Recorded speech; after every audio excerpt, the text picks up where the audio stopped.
Almost ఒక ఇన్ని years నుంచి కదా స్టూడెంట్స్ వాళ్ళ లైఫ్ స్టైల్ మారడము లేకపోతే వాళ్ళ మెంటాలిటీ మారడం చూస్తూ వస్తారు యంగ్స్టర్స్.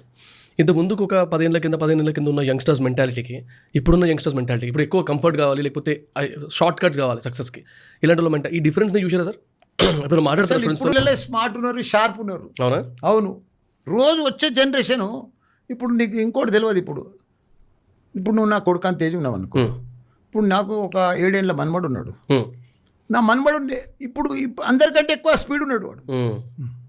గేమ్స్లలో కానీ స్పోర్ట్స్లలో కానీ యాక్టివిటీస్లో కానీ అడ్వాన్స్మెంట్ ఉంటుంది కాబట్టి కొత్త జనరేషన్ వచ్చేది చాలా స్పీడ్ ఉన్నారు.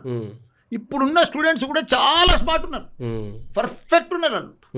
ఇప్పుడు నా కాలేజీలో నేను చూస్తున్నా కదా, 10,000 మంది హాస్టల్ నా దగ్గర, 10,000 అమ్మాయిలు అబ్బాయిలు, బయట 15,000 మంది. అంటే ఆ విలేజ్లో 25,000 మంది ఉంటారు హాస్టల్లో.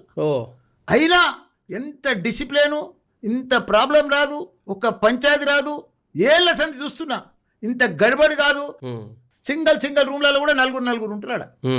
చాలా ఇబ్బందికరం ఉంటుంది. అయినా వాళ్ళకి చదువు కావాలి, మేము చదువుకోవాలి. కానీ న్యూస్లో వస్తాయి కదా అప్పుడప్పుడు ఇట్లా తాగడం కానీ డ్రగ్స్ కానీ ఇలాంటివన్నీ. ఏం లేదు అట్లా అసలు, చాలా అసలు లేనే లేదు.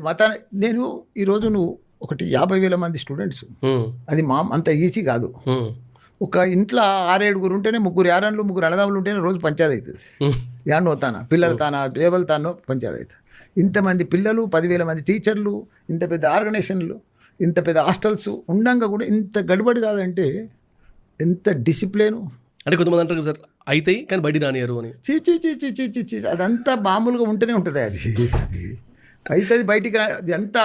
ఇప్పుడు మీడియా ఎక్కువైపోయింది, సోషల్ మీడియా ఎక్కువైపోయింది. పిల్లలు తాన ప్రతి ఒక్కరు తాన వాట్సాప్ ఫోన్ లేనాయి, ఐఫోన్ లేనాయి. ఏది ఆగుతుంది చెప్పు? నువ్వు ఏది దాచిపెడితే ఆగుతుంది? ఏది ఆగదు. అంత పర్ఫెక్ట్ ఉంటేనే ఇంత బాగా నడుస్తుంది. అందుకే పిల్లలే మనకు కదా, వాళ్ళ కోసం వచ్చిర్రు, వాళ్ళకి మంచిగా చదువు చెప్పిస్తున్నాం, మంచిగా చేస్తున్నాం, వాళ్ళు అంతా బాగా చదువుకుంటున్నారు, వాళ్ళకి అంతే, వాళ్ళు హ్యాపీగా ఉన్నారు.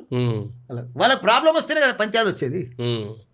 నీకు టీచర్ లేకపోతే స్టూడెంట్ ప్రాబ్లం చేస్తాడు, టీచర్ సరిగా చదువు చెప్పకపోతే స్టూడెంట్ డుమ్మ కొడతాడు కాలేజ్కు. అన్ని పర్ఫెక్ట్ ఉంటే ఎందుకు రాడు కాలేజ్కి? ఉరుకొస్తాడు, ఇట్లా రన్నింగ్ చేసుకుంటూ ఉరుకొస్తాడు.